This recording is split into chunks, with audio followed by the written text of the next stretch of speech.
அனைத்து நல்லுள்ளங்களுக்கும் வணக்கம். நான் உங்கள் ரவிக்குமார். தொடர்ந்து நம்ம பல அடுத்தடுத்த அப்டேட்டை நம்ம பார்த்துட்ருக்கோம். குறிப்பாக ஈரானுடைய இறுதி ஊர்வலம், அயதுல்லா அலி காமெனியோட இறுதி ஊர்வலத்தில் அடுத்தடுத்து தலைவர்கள் எடுக்கிற சபதம். இந்த சபதம் அமெரிக்காவுக்கு ஒரு பெரிய ஒரு கோபத்தையும் எரிச்சலையும் கிளப்பியிருக்கிறதுன்னு நினைக்கிறேன் நான்.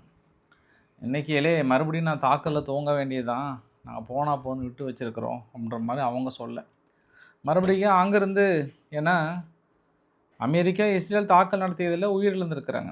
உச்சபட்ச தலைவர் உயிரிழந்திருக்கிறார். அந்த கோபத்தின் தாக்கம் பெரிய அளவுக்கு இருக்கும். இதுக்கப்புறமும் பெரிய ஒரு சிக்கல் ஏற்படுத்தும். அது என்னன்றது பதிவுக்குள்ளே போய் பார்த்துட்டு அப்படியே அங்கேருந்து உக்ரைனுடைய தகவலை பார்த்துட்டு பென்டகனே மிஞ்சியதா எகிப்த், அந்த ஆங்கிள் இன்றைக்கி மிகப்பெரிய அளவுக்கு பேசியிருந்தாங்க. அது என்னான்ட்டு அப்படியே பார்த்துட்டு அப்புறம் அங்கேருந்து ரிட்டன் நம்ம வீட்டுக்கு வந்துடலாம். வாங்க நேராக நம்ம உங்களை ஈரானுக்கு கூட்டிகிட்டு போகிறோம். அங்கே இருக்கக்கூடிய சூழ்நிலை என்ன, சம்பவங்கள் என்ன, அனைத்தும் ஒருங்கிணைந்த ஒரு தகவலாக பார்த்துடலாம். ஸோ வீடியோக்குள்ளே போகிறதுக்கு முன்பு நீங்கள் நம்ம சேனலை சப்ஸ்கிரைப் பண்ணலாம். சப்ஸ்கிரைப் பண்ணிவிட்டு வாங்க, மறக்காம பெல் பண்ண கிளிக் பண்ண ஆல் ஆப்ஷன்ஸ் கொடுங்க. வீடியோ போகலாம்.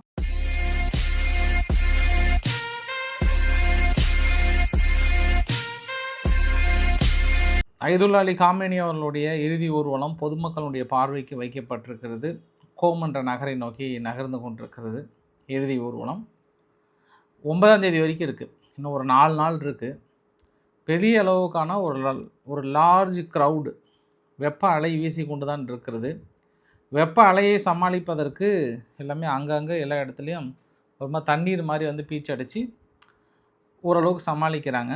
நிறைய வாலண்டியர்ஸ் அங்கே கேப் கொடுக்கறது, வேச்ச முட்டை கொடுக்கறது, அது இல்லாமல் அரசாங்கமே என்ன பண்ணுறாங்கன்னா கொஞ்சம் உணவு அது மாதிரி விஷயங்கள்லாம், அதான் உணவுனா ஃபுல் மீல்ஸ் மாதிரி இல்லை, அந்த டைமில் சமாளிப்பதற்கான ஒரு லிட்டில் மீல்ஸ் மாதிரி கொடுத்துருக்காங்க.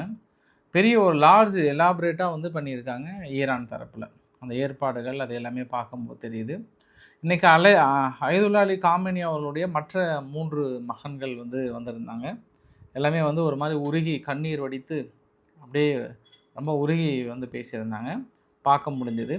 அப்போ ஒரு சில அவர் மகன் கூட மிக முக்கிய அந்த பிஏஎஸ் அது மாதிரிலாம் இருப்பாங்கள்ல, தனி அதிகாரிகள் அது மாதிரிலாம் இருப்பாங்கள்ல, அவங்கெல்லாம் அந்த மைக்கை பிடிச்சி பேசும்போது இனியும் அமெரிக்காவை நம்ம பழி வாங்காமல் விட்டுட்டு பேச்சுவார்த்தைன்னு போயிட்டோம் அப்படின்னா நம்மளை மாதிரி முட்டாள்தனம் யாரும் கிடையாது. நம்ம எண்ணங்களை சாதிக்க வேண்டும். இனி பேச்சுவார்த்தைக்கு அவர்கள் நம்ம காலடியில் விழ வேண்டும். ஒரே ஒரு வழி, ட்ரம்ப்பை போட்டு தள்ளணும். ட்ரம்ப்பை போட்டு தள்ளிட்டு தான் நம்ம மற்ற வேலையை. இன்னும் ஏன் அமைதியாக இருக்கீங்க? பேச்சுவார்த்தை தீர்வு கிடையாது. பாருங்கள், அவர் தாக்குதலில் இறந்து கிடக்கிற என் தலைவனை பாருங்கள். இனியும் பேச்சுவார்த்தைக்கு செல்லணுமா, அவங்க முகத்தை முழிக்க வேண்டுமா அப்படின்ற மாதிரிலாம் ஒரு வீர உரையை ஆட்டிட்டாங்க. அப்போ இந்த வீர உரையை அவங்க தரப்பில் என்ன சொல்கிறாங்க, இது எங்களுடைய வீர உரையாக பார்க்குறாங்க. சப்போஸ் ஏதாவது ஒரு தலைவர் உள்ளே பேச்சுவார்த்தைக்கு கொஞ்சம் பாசிபிளாக கொண்டு வர மாதிரி இருந்ததுன்னா அந்த தலைவர் எகென்ஸ்டாக மாறிடுவார். அவரை காலி பண்ணிவிடுவாங்க ஈரானுக்குள்ளார. வேறு வழியே இல்லாமல் முழிக்கிறாங்க. அது முஸ்தபா காமெனி அவர்கள் கலந்துக்கல. அதுவுமே இஸ்ரேல் தரப்பில் என்ன ஃபன் மாதிரி வீடியோ போட்டிருந்தாங்கன்னா, அந்த அட்டைப்பொட்டி மாதிரி இருக்குல்ல, அந்த அட்டைப்பொட்டியை அப்படியே அயதுல்லா அலி காமெனி அவர்களை பார்த்துட்டு திரும்பி அந்த அட்டைப்பொட்டி நகர்ந்து போகிற மாதிரி மீம்ஸ் எல்லாம் கிரியேட் பண்ணி போட்டிருந்தாங்க. இதுதான் உங்கள் கெதியாக இருக்கும், இன்னும் வேறு ஏதாவது அடி வேணுமா அப்படின்ற மாதிரி இஸ்ரேல் தரப்பில் ஒரு நக்கலாக இன்றைக்கி ஃபுல் டே அவங்க ஒரு என்ஜாய் மோடில் இருக்கிறாங்க. இஸ்ரேல் தரப்பில், ஈரான் தரப்பில் ஒரே வீப்பிங் மோடில் இருக்கிறாங்க. இன்றைக்கி இஸ்ரேல் தரப்பில் என்ன கேட்டிருந்தாங்கன்னா, இதுதான் உங்கள் வெற்றியா, பயங்கரமாக வெற்றி பெற்றுட்டோம், பயங்கரமாக சாதிச்சிட்டோன்னு சொன்னீங்கல்ல, அதுதான் நாங்கள் பார்த்துட்ருக்கோம், இன்னும் வேணுமா அப்படின்ற மாதிரி தான் இன்றைக்கி அவங்களுடைய சேனல் சார்பாகும். ஏன்னா ட்ரம்ப் அவர்கள் ஒரு வார்த்தை சொல்கிறாரு, என்ன போலி கண்ணீரெல்லாம் வடிச்சிட்ருக்கீங்க, அயதுல்லா அலி காமெனியோட இறுதி சடங்கில் நாங்கள் கொன்றது ஒரு தீவிரவாதியை கொண்ட மாதிரி தான் கொண்டிருக்கோம், எல்லாம் உட்காந்து அழுவுறதெல்லாம் எனக்கு ஒன்றும் புரியல, எனக்கு புதுசாக இருக்குது, ரொம்ப ஆச்சரியமாக இருக்குது, எல்லாம் போலி கண்ணீராக இருக்குது. நாங்கள் அதுவும் மிஞ்சி இருக்கிற தலைவர்களை ஏன் விட்டு வச்சோம் அப்படின்னா, பேச்சுவார்த்தைக்கு வேணுமே பேசணுமேனு விட்டு வச்சுருக்குறோம். இல்லைன்னா நாங்கள் அன்றைக்கே போட்டிருப்போம்.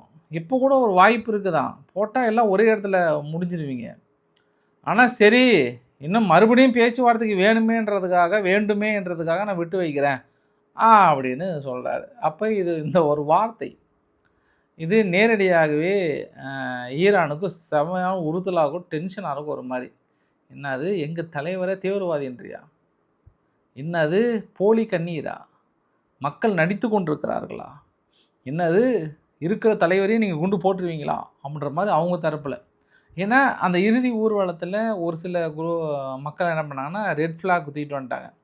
ஜம்காரா மாஸ்கில் போயிட்டு நாங்கள் சொருவியே தீர்வோம், மாட்டியே தீர்வோம், ஒன்லி ரிவெஞ்ச், இதுக்கெல்லாம் நோ மோர் பேச்சுவார்த்தை, ரிவெஞ்ச் மட்டும்தான் இதுக்கு ஒரே ஒரு தீர்வு அப்படின்னு அங்கே டீம் வந்து ஒரே வெறியாக இருக்கிறாங்க. இப்போ 9ஆம் தேதி வரைக்கும் இந்த வெறி அப்படியே இருக்கும்.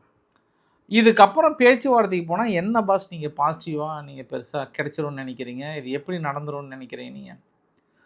ஒரு நாட்டோட உலக தலைவர் கோட்டசாமி அவர்கள் கொஞ்சம் பொறுமையாக நிதானமாக பேசணும். இந்த மாதிரி சமயத்தில் யாராக இருந்தாலுமே அவங்க தலைவர் உயிரிழந்துட்டு ரொம்ப பரிதாப மோடில் இருக்கும்போது, என்னப்பா மக்களை கொன்று குவித்த ஒரு நபரை தான் நாங்கள் கொன்னோம், எதுக்கு இப்படி போலியாக அழுந்துட்டுருக்கீங்க, யாருக்கிட்ட வந்து நடிச்சிட்ருக்கீங்க, இன்னும் போட்டுமா, ஒரே ஒரு குண்டு சென்டரில் போட்டால் காலி ஆகிடுவீங்க, போட்டுமா அப்படின்னா இது என்ன வகையான துணி இது என்ன வகையான மிரட்டல் இது பேச்சுவார்த்தைக்கான அறிகுறியா? வழக்கமாக ட்ரம்ப்னாவே இப்படி தானா?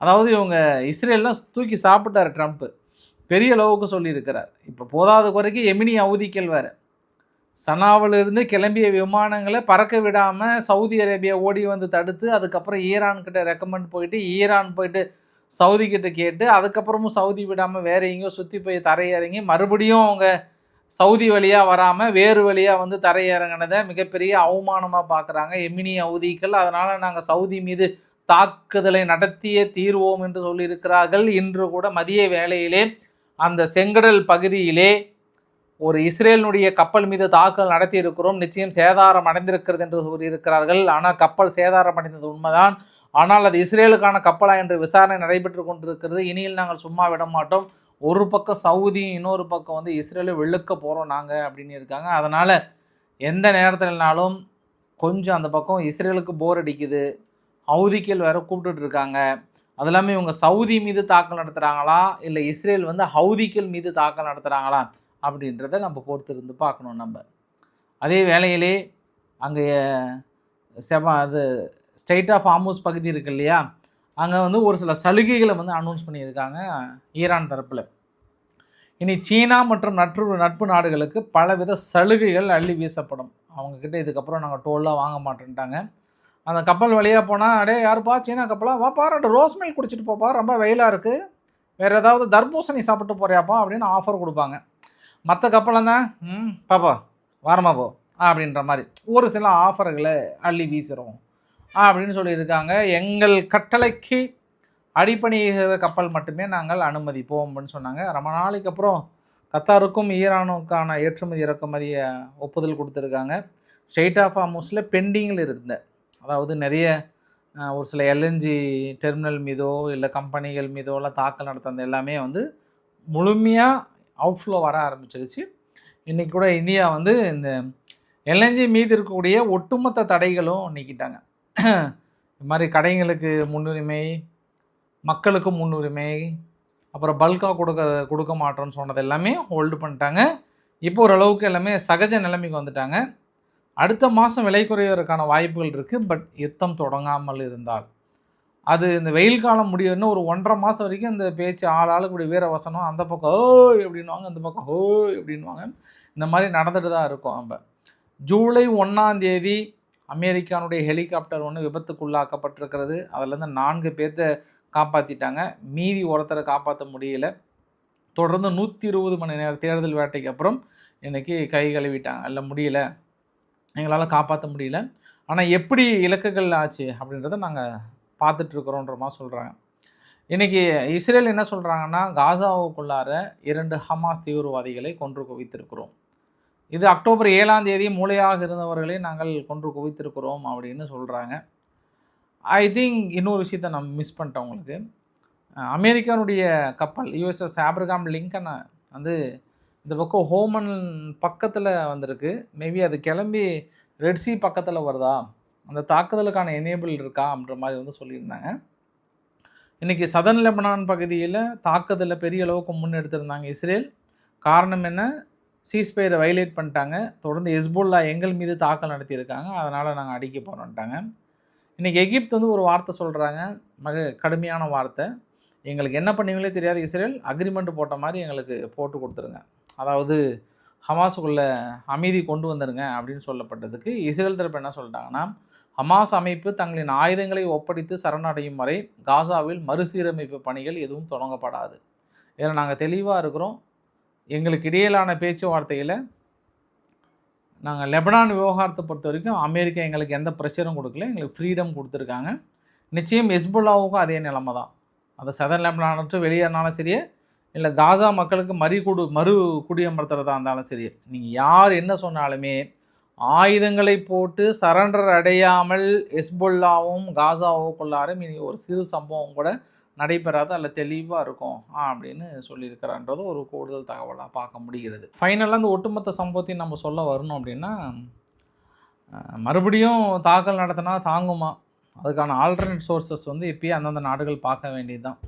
இந்தியா ஸ்டேட் ஆஃப் ஆர்ம்ஸ் இல்லாமல் மற்ற நாடுகளில் அதுக்கான இறக்குமதி சோர்ஸஸ் வந்து பார்த்துக்கிறது ரொம்ப நல்லது. ஏன்னா மறுபடியும் இப்படி ஒரு சூழ்நிலை வருமானால் அதுக்குள்ளே எல்லா நாடுகளும் வந்து ஸ்டாக் அள்ளி குவிக்கிறாங்க. இப்போ எவ்வளோ சீக்கிரம் ஸ்டாக் அள்ளி குவிக்க முடியுமோ அந்தளவுக்கு குவிக்கிறாங்க. அதனால தான் இந்த குரூட் ஆயில் விலை குறைஞ்சு வந்தது மறுபடியும் $70-71 அப்படியே ஹோல்ட் ஆகி நின்றுட்டுருக்கு.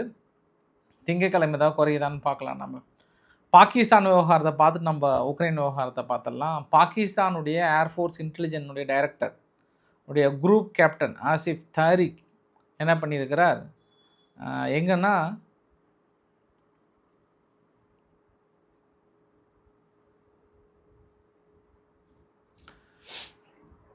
இஸ்லாமாபாத்தில் காவல்துறை கண்காணிப்பு இருக்கக்கூடிய ஒரு பகுதியில் பெரிய ஒரு 2 யூனிவர்சிட்டி ஒரு மாதிரி ப்ரொடெக்ஷன் இருக்கக்கூடிய பகுதியில் தான் மர்ம நபர்கள் யாரோ ஷூட் பண்ணிட்டாங்க. அது காரில் இருக்கிற கண்ணாடி இறக்கி இருக்கிறாரு, சீட் பெல்ட் போட்டே தாங்கிறாங்க, யாரோ சுட்டுட்டாங்க.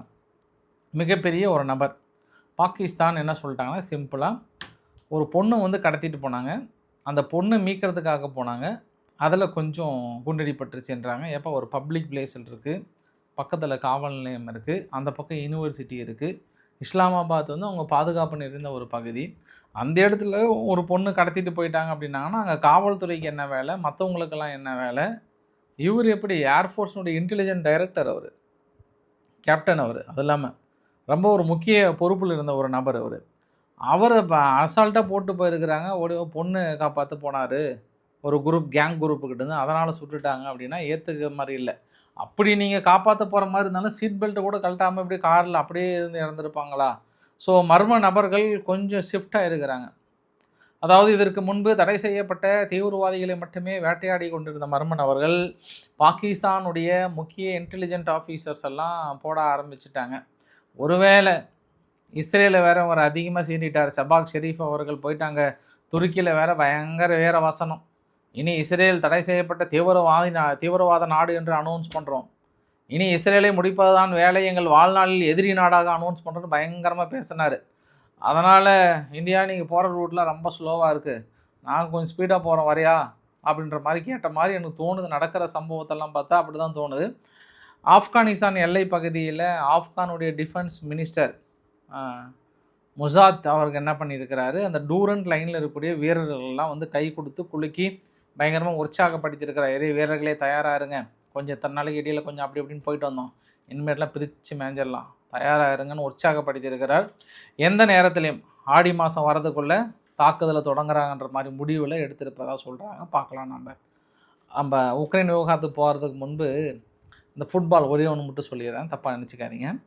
இந்த கேப் வெர்டே ஒரு சின்ன வெஸ்ட் ஆஃப்ரிக்காவில் ஒரு குட்டி தீவு. நான் உங்களுக்கு ரவிக்குமார் ஆர்கே சேனலில் பேசும்போது 4.5 லட்சம் மக்கள் தொகை என்ன இல்லை 5,30,000 மக்கள் தொகை, ஏன்னா நான் பார்த்த டேட்டா வந்து 2024-25 அவங்க பாப்புலேஷன் வெளியிட்டிருந்தாங்க.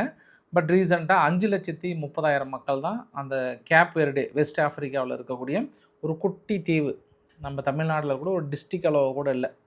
இன்றைக்கி அந்த டீம் வந்து ஃபுட்பால் முடிச்சுட்டு அதை அர்ஜென்டினா கூட பெரிய பெரிய டஃப், அர்ஜென்டினா எல்லா மேட்சும் ஈஸியாக ஜெயித்தாங்க. பட் கேப் வெர்டே வந்து எக்ஸ்ட்ரா டைம் வந்து 2 தடவை எக்ஸ்டெண்ட் பண்ணியும் ஒரு ஃபவுல் வந்து கொடுத்துருந்தாங்கன்னா இது பெனால்ட்டி கிக் வரைக்குமே போயிருக்கும்.